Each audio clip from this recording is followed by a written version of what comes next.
안녕하세요. 논리적으로 생각하는 국어 양병철입니다. 오늘은 그 2019학년도 EBS 수능 특강 문학에 들어있는 고전시가 작품 중에서 박일로의 동락당이라는 작품을 설명해 주겠습니다. 자, 이 동락당은 장편 가사입니다. 총 123행으로 되어 있습니다. 박일로의 작품 중에서는 가장 긴 작품이라고 생각하시면 됩니다.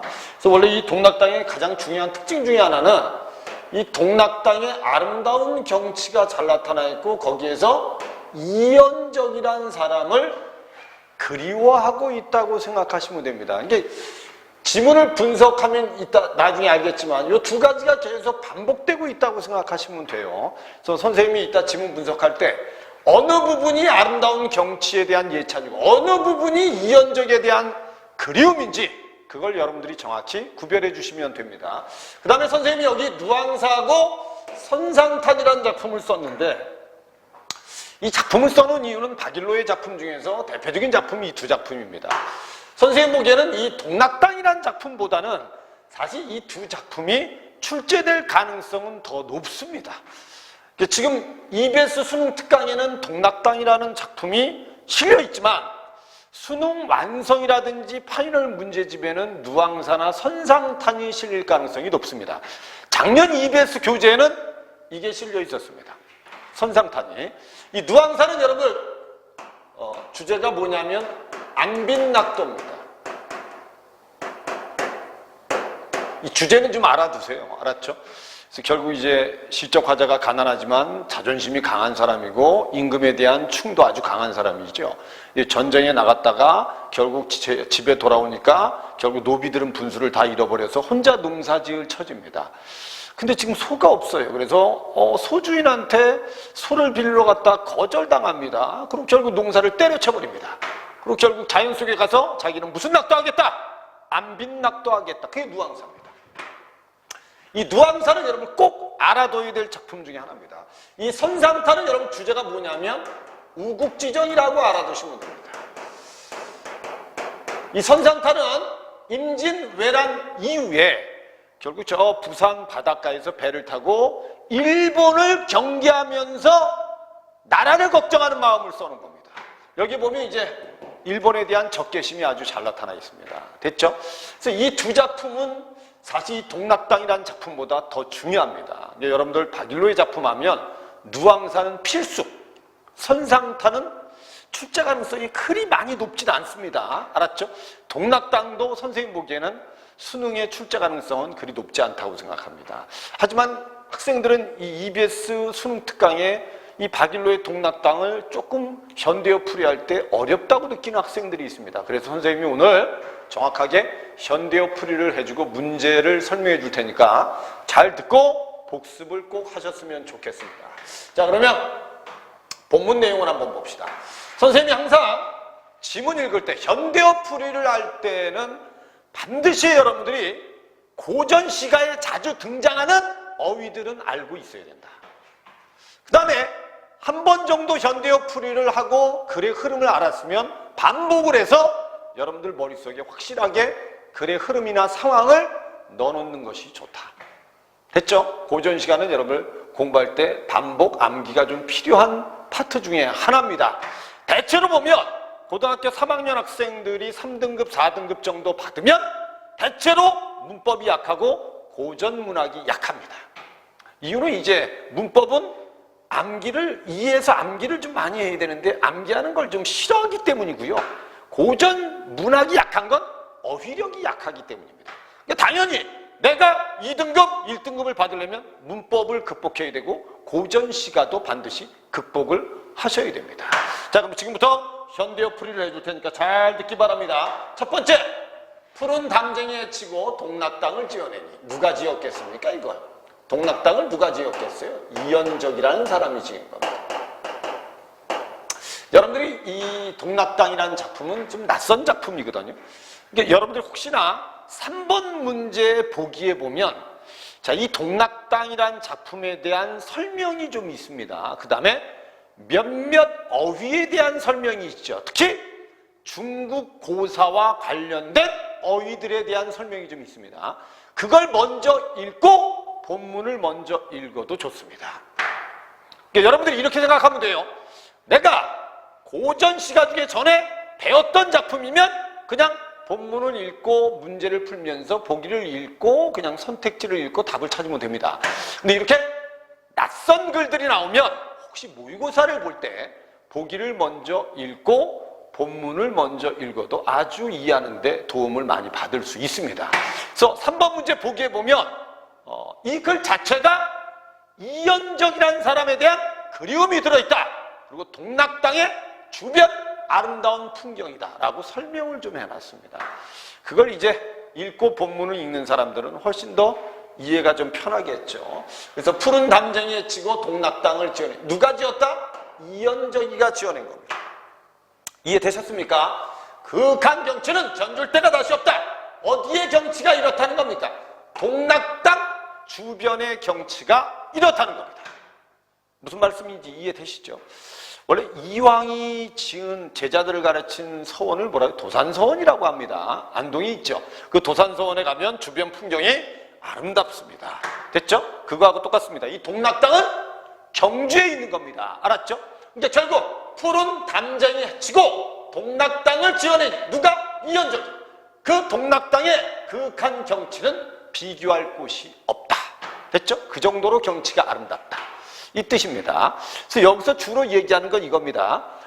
이연적이가 성리학을 연구한 사람입니다. 알았죠? 근데 결국은 이제 벼슬을 하지 않고 자, 동락당을 지어서 제자들을 키웠던 사람 중에 하나입니다. 이해됐죠?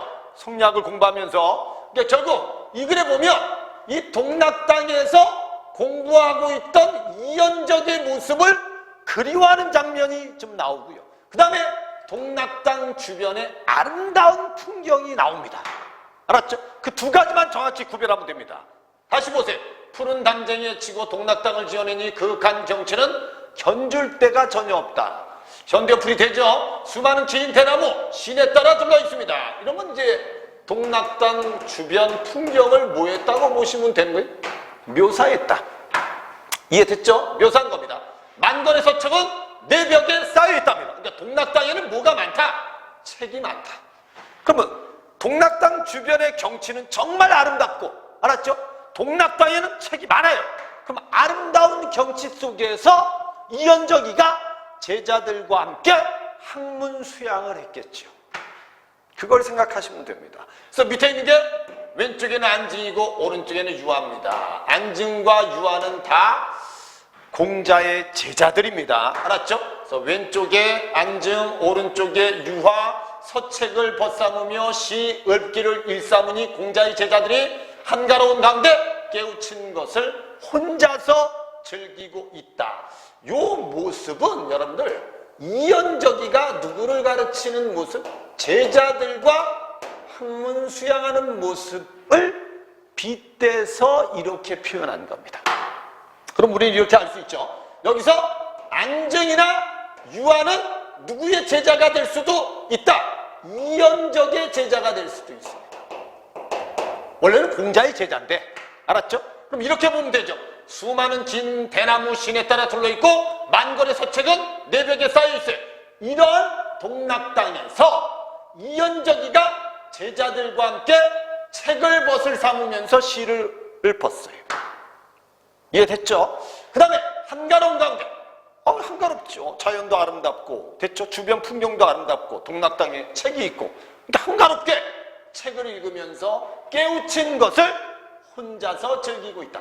여기서 혼자서 즐긴다는 건 이연적이가 즐기는 것도 되고요. 이연적의 제자들이 즐기는 것도 될 수 있습니다. 그럼 여기까지 보면 동락당에는 이연적이가 제자들과 함께 책을 읽으면서 학문 수양을 하던 즐거움이 있던 곳이 바로 동락당이다. 됐죠? 동락, 여기 있잖아요. 혼자서 즐긴다는 것은 그 이름 뜻에 맞는 줄 과연 그 누가 알겠습니까? 이건 설이죠. 됐죠? 아는 사람이 많이 없다 이 뜻입니다. 무슨 말인지 이해됐죠? 그럼 여기까지 중심 내용이 뭐겠어요? 동락당에서 제자들과 함께 학문 수양하고 있는 누구의 모습이다? 이연적의 모습을 떠올립니다. 의미 이해됐죠? 의미 이해됐죠? 자, 다음 페이지를 보겠습니다. 자, 다음 밑에는 사마온공의 동락원이 아무리 좋다 한들 그 속에 참 즐거움, 이 동락에 견주겠습니다. 이 참 즐거움이 뭐겠어요? 학문하는 즐거움 아니겠습니까? 알았죠?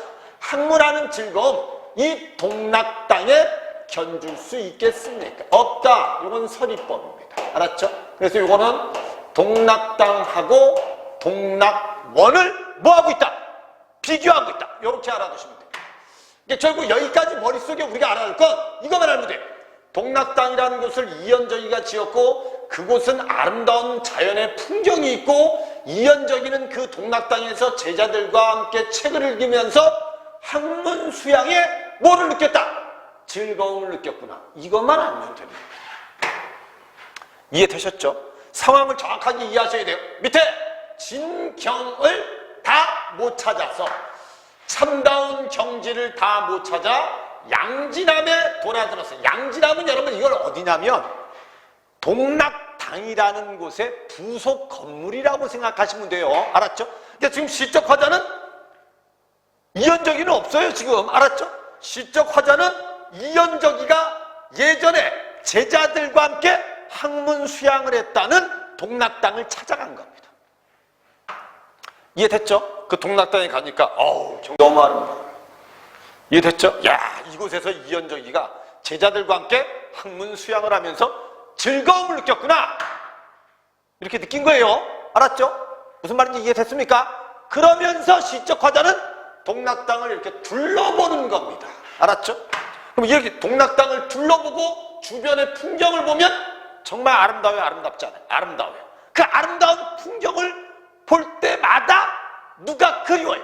이언적이라는 사람이 그리운 겁니다. 밑에 볼까 이제? 바람 쏘이면서 바라보니 내 뜻도 뚜렷하다. 이 내 뜻이 왜 뚜렷하겠어요? 이 내 뜻은 여러분들 나중에 본문을 다 읽고 나면 알겠지만 이 글의 시적 화자는 속세하고 약간 멀리하면서 이연저기처럼 야, 이 아름다운 풍경이 있는 동락당 같은 곳에서 참 학문 수양하면서 지내고 싶다라는 생각이 있다는 것이죠. 아니 여러분들 원래 그렇잖아. 나이 들면 이제 다 그만두고 알았죠? 저기 자연 속에 아름다운 집 하나 딱 쳐놓고 알았죠? 독서도 하면서 산책도 하면서 그렇게 여생을 남은 인생을 보내고 싶은 마음이 있어요 없어요? 있죠? 그건 똑같은 겁니다. 여기서 내 뜻은 이건 뭐 이렇게 볼 수 있죠. 학문 수양의 뜻 뭐 이렇게 볼 수 있을 겁니다. 아 그래, 아 나도 이연저기처럼 아 이런 곳에서 책을 읽으면서 즐거움을 좀 느끼고 싶다. 됐죠? 내 뜻, 뭐 여기 동락의 뜻 아니겠습니까? 됐죠? 학문 수양하면서 홀로 즐기는 삶, 그게 내 뜻이 뚜렷하다. 즉 결국 참다운 경지를 다 못 찾아서 양지남에 돌아드니까 바람 쐬면서 바라보니까 아, 내 뜻도 뚜렷해진다. 그래, 나도 이런 곳에서 제자들 키우면서 학문 수양하고 싶다. 이런 뜻이죠. 밑에 퇴계 이황의 자필이 참인 것 같다. 이 동락당에는 퇴계 이황 선생님이 쓴 글이 많이 있습니다. 그 글이 참인 줄 알겠다. 됐죠? 그 글에도 뭐가 쓰여 있겠어요? 원래 이 퇴계 이황 선생님이 쓴 시조 중에서 대표적인 게 도산십이곡입니다. 이 연시조죠. 이것도 시험에 아주 잘 나옵니다. 총 12연으로 되어 있습니다. 12연. 됐죠? 근데 이 도산십이곡에 보면 앞에 6년, 뒤에 6년이 각각 이제 구별이 되는데 앞에 6년은 아름다운 자연의 풍경, 뒤에 6년은 학문 수양 의지를 써놨습니다. 뭔가 이연적하고 좀 비슷하지 않습니까? 아름다운 자연 속에서 제자들과 함께 학문 수양. 알았죠? 이 도산십이곡도 똑같은 내용으로 되어 있습니다. 그러니까 결국 이황 선생이 퇴계 이황 선생이 쓴 글이 참인 줄 알겠다. 이 말은 결국 무슨 뜻이에요?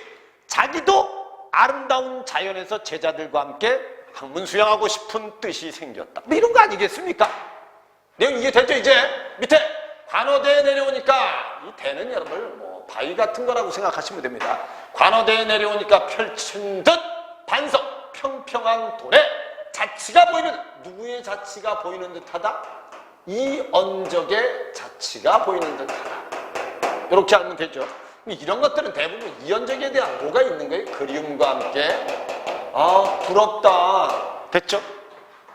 존경의 뜻도 있고 사모의 정도 있는 겁니다. 이해되셨죠? 오케이?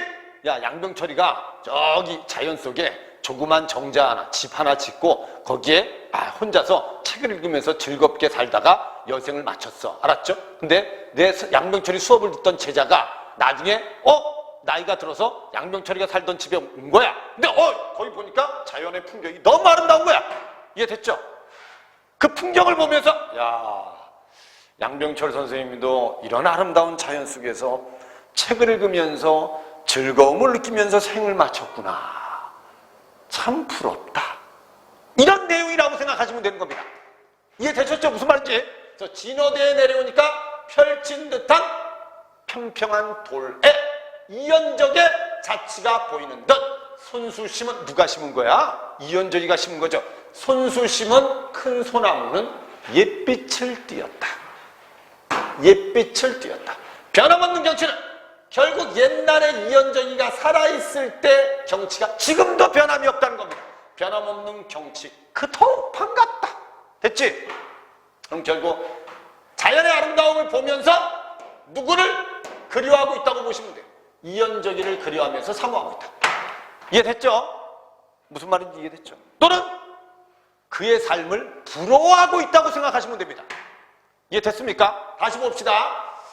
상하문곡의 동락원이 아무리 좋다 한들 이 동락 땅만 하겠습니까? 참다운 경지를 못 찾아서 양지남에 돌아들어서 바람쌤에 바라보니까 그래, 이연적의 삶이 참 부럽다. 나도 이렇게 살았으면. 됐지? 퇴계 이황 선생님의 글이 진짜 맞는 말이야.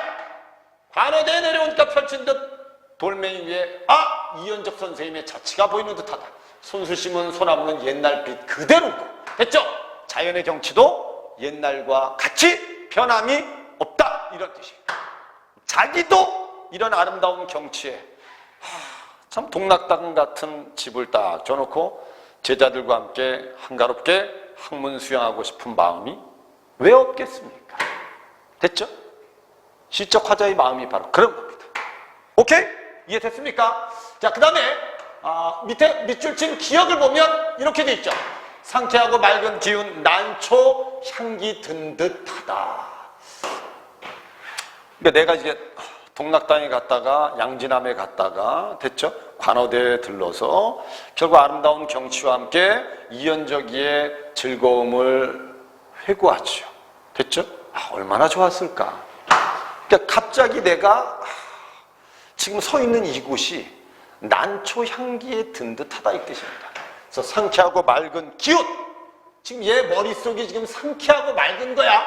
그러니까 그래, 아름다운 자연 경치 속에서 학문 수양의 즐거움을 느끼면서 살고 싶다 라는 마음을 딱 갖는 순간 내 머릿속이 아주 맑고 깨끗한 겁니다. 그래서 난초 향기 속에 싹 들어있는 것처럼 내 마음이 아주 맑고 깨끗하다. 됐지? 이거는 결국 시적 화자의 뭐를? 심리를 비유적으로 표현했다고 생각하시면 됩니다. 됐죠? 오케이? 몇몇 옛 자치 보면 문득 생각하니 우뚝한 낭떠러지는 바위 병풍이 절로 되어서 용면은 중국의 화가입니다. 화가의 솜씨로 그린 듯이 아름답다. 여기서 주로 얘기하는 건 주로 뭐의 아름다움이죠? 자연의 아름다움입니다. 짙고 맑은 못에 천광 운영이 어리어 잠겼다. 천광 운영은 뭐죠? 하늘빛과 구름 그림자가 잠겼으니. 광풍 제올이란 말은, 광풍은 뭐죠 이건? 날이 밝은 날의 바람과 비개일 때의 달이 바람이 부는 듯, 달이 비치는 듯, 연비 어약은 말없는 벗으로 삼아. 연비 어약이란 말은 여러분 원래 그 뜻이 있습니다. 솔개와 뭐라고 돼 있죠? 물고기입니다. 그래서 솔개와 물고기를 뭐로 삼아서? 벗으로 삼아서 독소의 골몰하에서 성현의 일을 도모하셨다.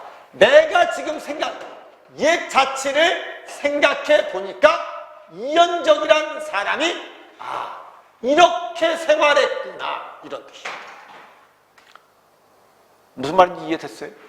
우뚝한 낭떠러지 바위병풍 절로 되어서 화가의 솜씨 그린 듯 펼쳐졌고 깊은 맑은 못에 하늘빛과 구름 그림자가 있고 바람과 달이 부는 듯 비치는 듯한 이런 아름다운 경치 속에 이연적이는 뭐에 골몰하면서? 독서에 골몰하면서 성현의 뜻을 도모했구나. 쉽게 말하면 학문수양했구나, 성리학을 연구했구나, 이렇게 해석할 수 있다는 겁니다. 이연적의 모습을 지금 상상하고 있는 겁니다.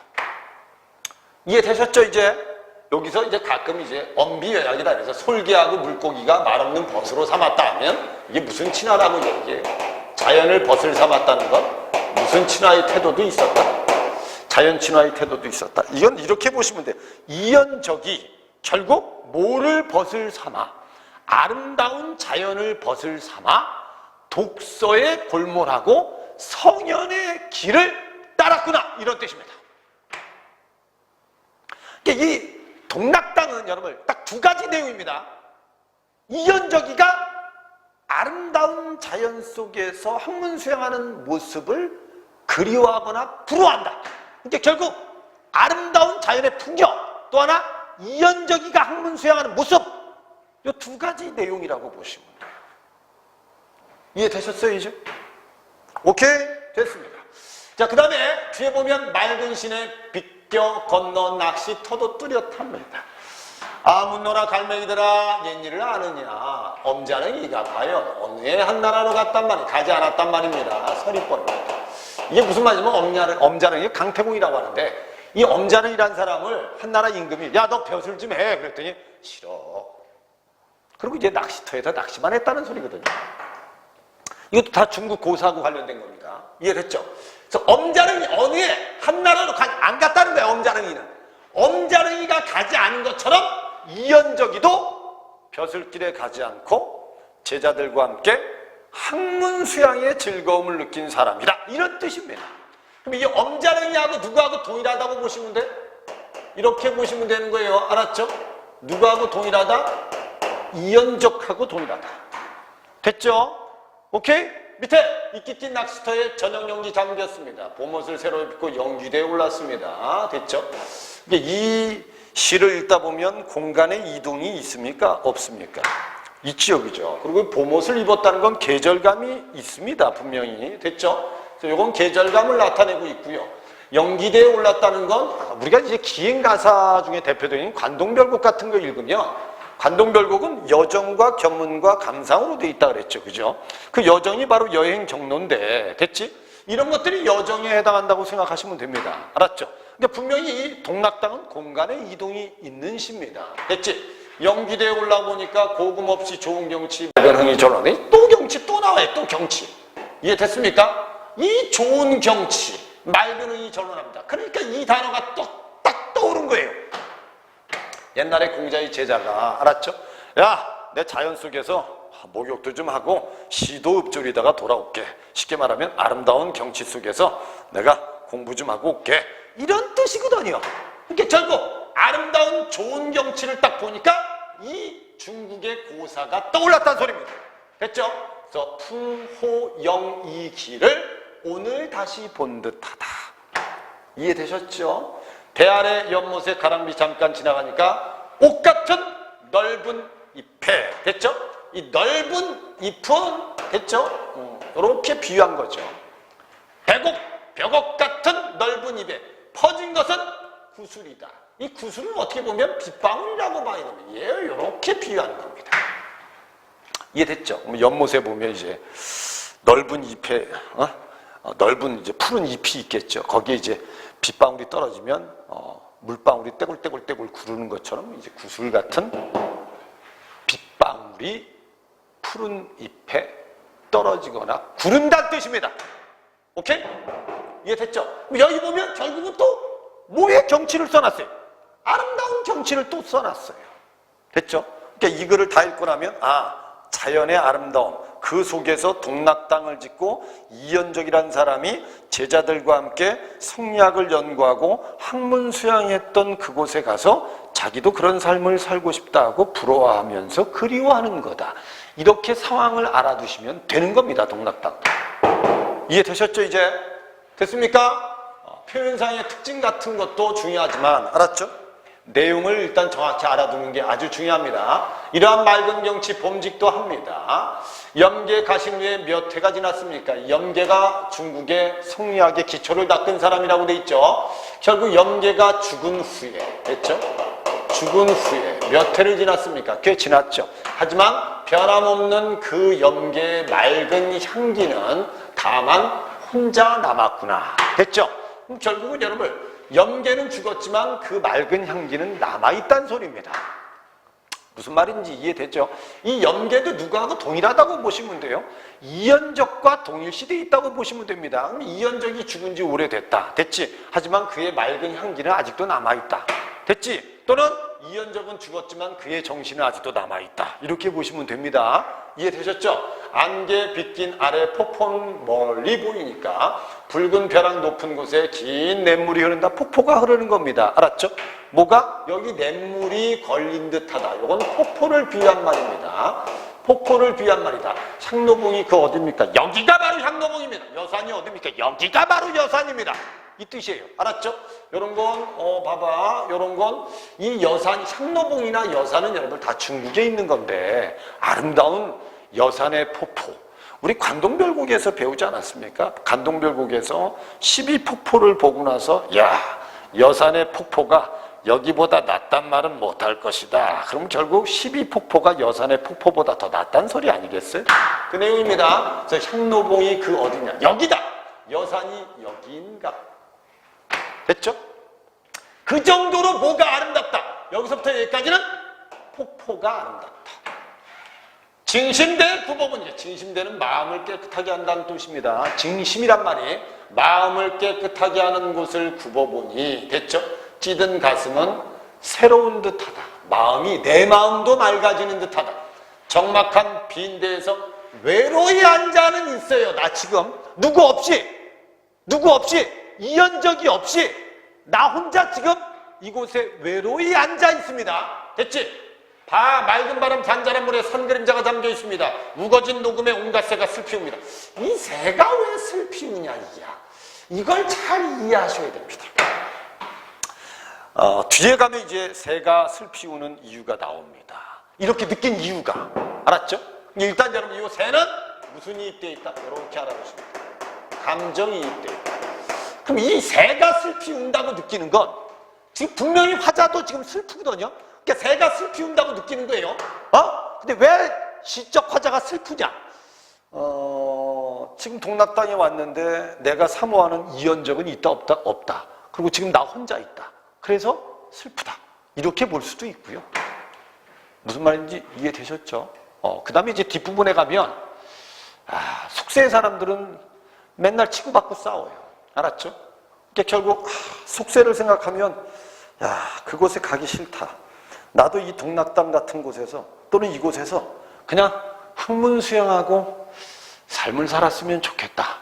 이런 마음을 생각하면서 속세를 떠올리면 마음이 슬퍼진다. 이렇게 해석할 수도 있는 겁니다. 됐죠?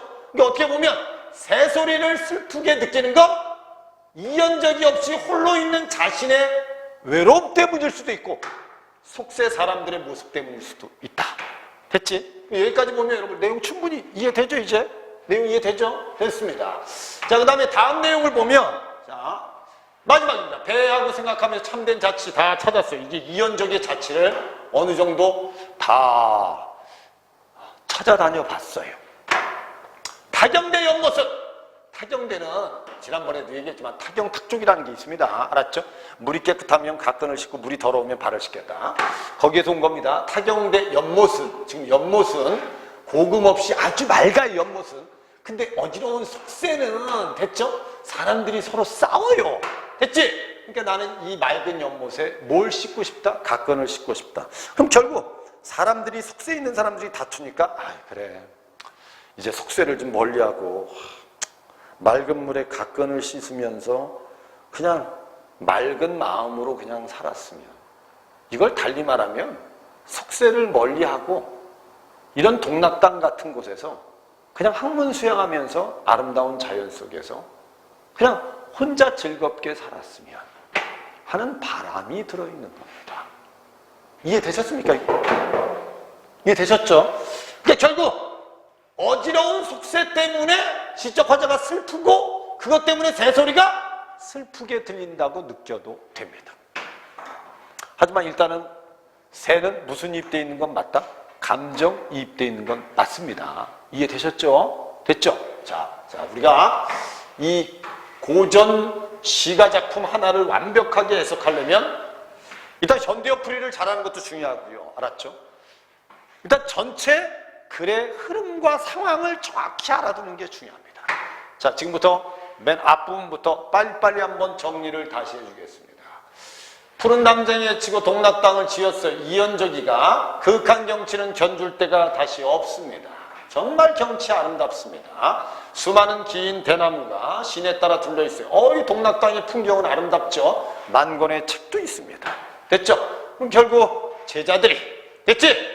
책을 벗을 삼아 시를 읊고 한가롭게 깨우치는 것을 혼자서 즐긴다. 바로 그러니까 이게 동락당이구나. 이 뜻을 아는 사람들이 과연 있을까? 이런 뜻이에요. 이해됐지? 그럼 여기까지는 동락당이 주변 자연 경치가 아름답고 그곳에서 이연적의 제자들과 이연적이 책을 읽으면서 학문 수양의 즐거움을 느낀 곳이 바로 동락당이다. 끝. 사마운공의 동락원이 아무리 좋다는데 이것보다 좋지는 않을 겁니다. 비교.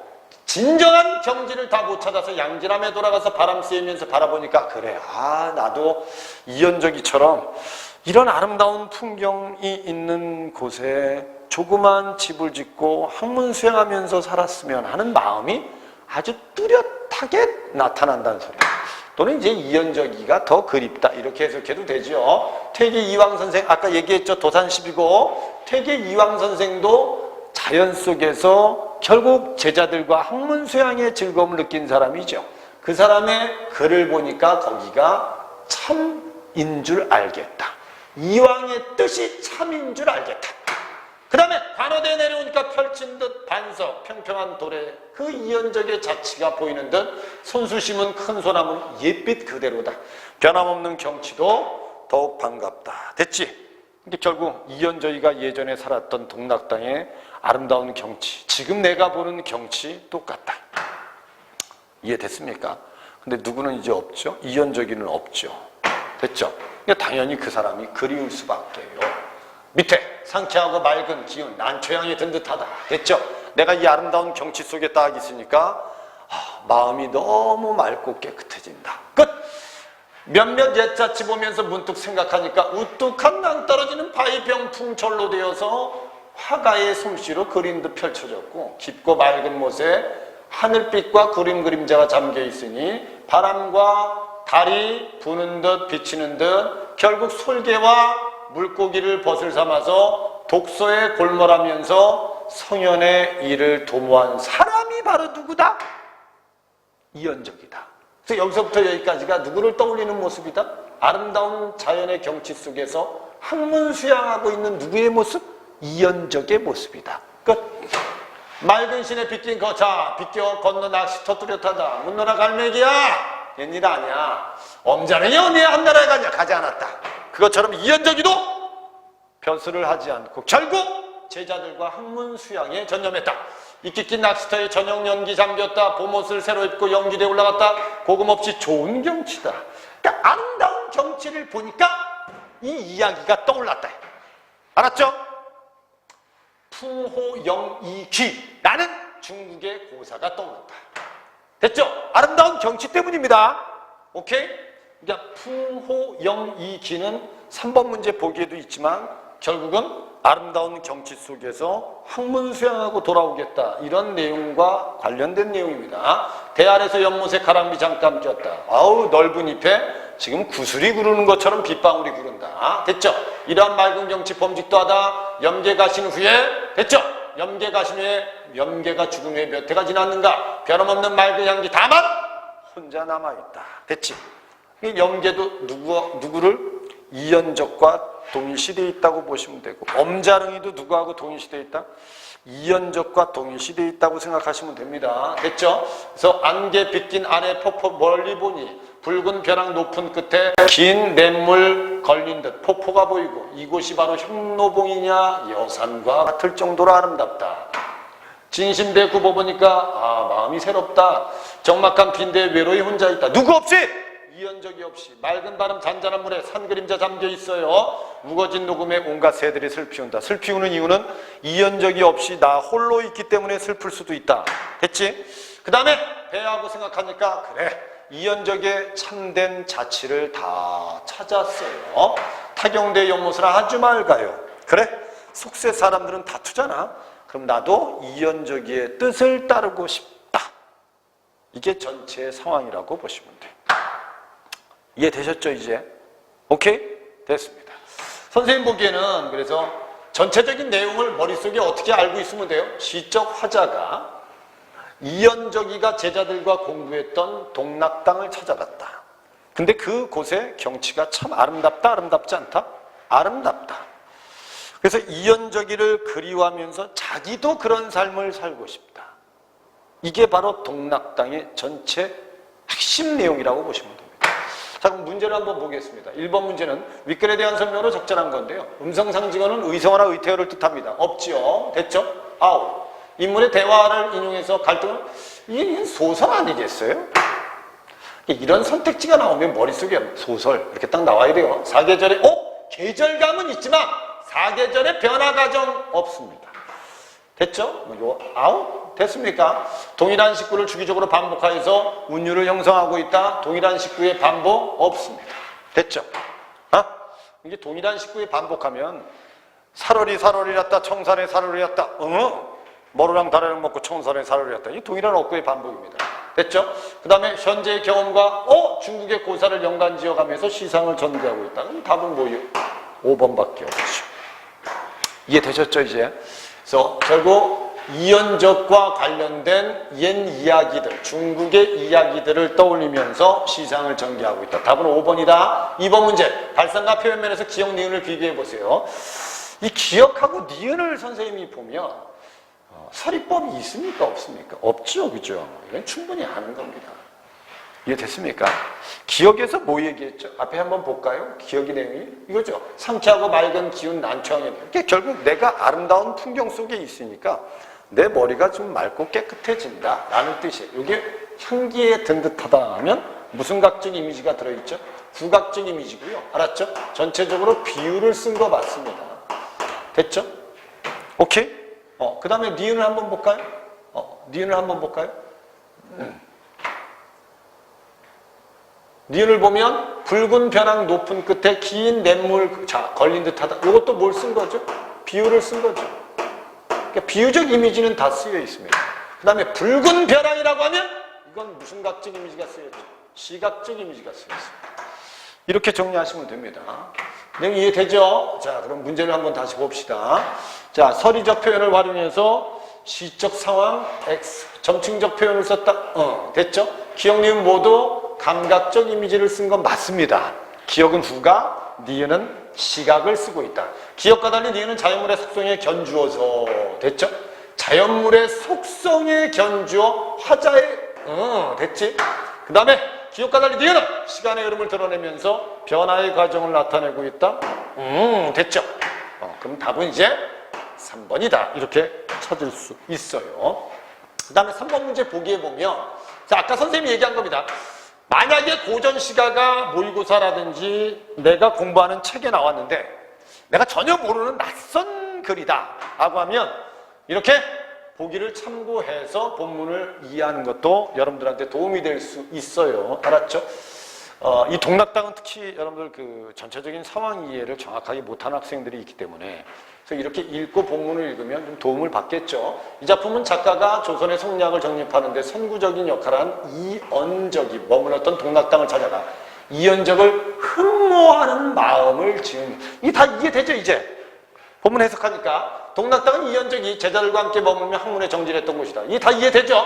이 작품은 동락당 주변의 자연의 아름다움과 함께 이연적의 유지를 받들고 그의 풍모를 기리는 정을 노래하고 있다. 됐죠? 그 유지를 받든다는 건 결국 여러분 이연적의 뜻을 따르고 싶은 거죠. 작가의 이러한 의도는 다음과 같은 표현 등에서 나타나 있는데 그 다음과 같은 표현들이 뭐냐 그랬더니 안증, 유화 뭐 이거 다 설명해놨습니다. 동락원, 용면, 풍호, 영, 이기, 됐지? 연계 이런 말이 있죠. 이 단어를 꼭 알아두셨으면 좋겠다는 겁니다. 이게 뭐죠? 바람 쏘이고 읍조림, 시를 읍조리면서 돌아옵니다. 공자의 제자 증점이 결국 늦봄에 봄옷을 입고 기수에 가서 목욕하고 무대에서 바람 쏘면서 시를 읊겠다. 이 말은 아름다운 자연 속에서 학문 수양을 하고 올게 이런 뜻입니다. 무슨 말인지 이해되죠? 근데 결국 동락당의 주변의 아름다운 풍경을 보면 이 단어가 딱 떠오른다는 소리입니다. 됐죠? 자, 그럼 이제 문제를 한번 해결해 봅시다. A에서 공자의 제자들을 언급한 것은 제자들과 더불어서 학문의 정제라든 이연적을 떠올리면서 흠모한다. 오케이. 됐죠? B에서 동락당과 사마음의 동락원을 비교한 것은 동락당에 대한 칭송이다. 오케이. 됐죠? C에서 경관을 용면에 화가의 솜씨로 그린 것은 비유하여 표현한 것은 동락당 주변의 아름다운 풍경의 찬탄이다. 이거 뭐 충분히 본문만 해석이 정확하면 답을 찾는데 어려움이 없다. D에서 증점의 일화와 관련된 표현을 활용한 것은 동락당 주변의 자연에서 느끼는 봄날의 흥취를 드러내고 있다. 봄날의 흥취가 뭐겠어요, 결국? 아름다운 경치 속에서 여러분 학문 수양하는 즐거움이겠죠. 됐죠? 근데 E에서 염계를 언급한 것은 염계하고 누가 동일하다? 결국 이연적이가 동일하다. 됐죠? 중국 유학 발전 이끈 이연적의 위담이다. 이건 말이 안 되죠. 이거 어디에도 없습니다. 이거. 이연적이가 중국 유학을 발전시켰다는 내용이 어디 들어있습니까? 이해되죠? 그럼 그냥 답이 5번입니다. 이렇게 푸시면 되는 겁니다. 이해되셨죠? 동락당은 선생님이 분명히 얘기하지만 이게 수능시험에 출제될 만한 작품은 아닙니다. 사실은. 그러니까 박일로의 작품 중에서는 누앙사나 선상타를 더 열심히 보시고 박일로의 시조를 공부하시는 게 중요하고 이 동락당은 나중에 시조로 나오면 도산십이곡이라는 시조나 고산구곡가라는 이의 연시조와 연관돼서 나올 수 있습니다. 그러니까 이왕의 도산십이곡도 자연 속, 아름다운 자연 속에서 학문 수양하는 모습이고요. 이의 고산구곡가도 아름다운 자연에서의 학문 수양입니다. 공통점이 좀 있습니다. 그러니까 동락당하고 꼭 머릿속에 알아둘 건 도산십이곡, 그 다음에 고산구곡가를 꼭 머릿속에 함께 기억해놨으면 좋겠습니다. 여러분들 오늘 수업은 여기까지 하겠습니다. 아마 선생님 설명만으로도 이 동락당의 전체적인 상황을 충분히 파악했을 거라고 생각합니다. 여러분들 나중에 현대풀이가 잘 안 되면 다시 복습을 해서 익숙할 때까지 머릿속에 축적을 좀 했으면 좋겠습니다. 선생님하고는 다음 시간에 보도록 하겠습니다. 수고했습니다.